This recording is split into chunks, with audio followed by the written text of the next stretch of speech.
Hello and welcome. Today we are making bean dip from a can of refried beans. This simple recipe can make an easy bean dip if you're unable to find some, or just want to make your own for your big game party or any other dip-friendly events. This is also spiced to taste like the Fritos dip a bit. Kind of. I feel it tastes a little bit better. If you like that though, you should love this. So let's take a look at what we'll be needing for this simple recipe.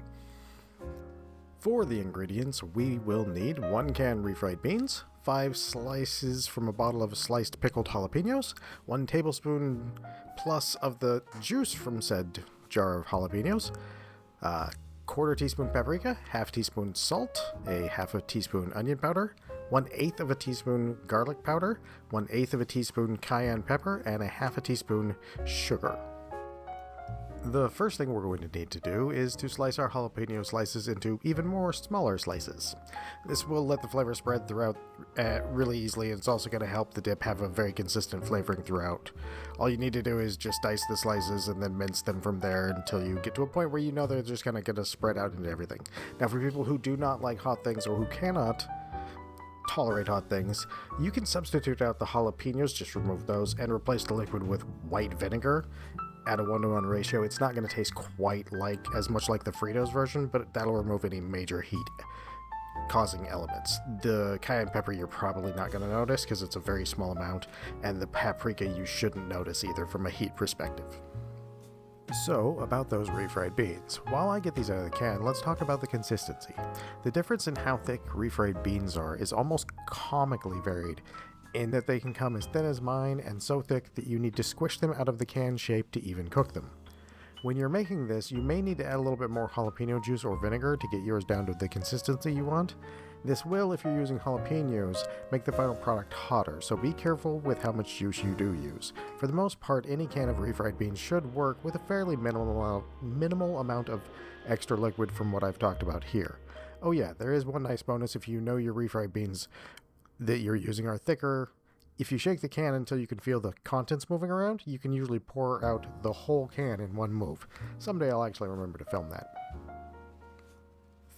Quick thank you to everyone for watching, and if you're not already subscribed, subscribe for more recipes like this, general food stuff, and of course cat pictures, because we love the kitties here.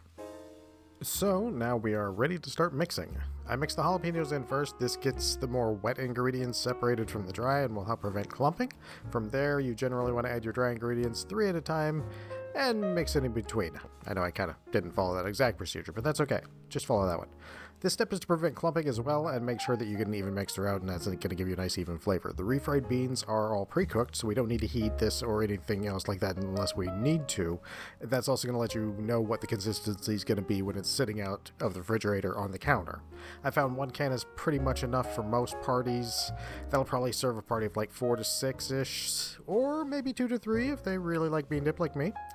This is a super quick and easy way to make bean dip, and in the case of making larger layered dips, probably a bit cheaper than buying multiple cans of the pre-made bean dip, because that does tend to add up in price real fast.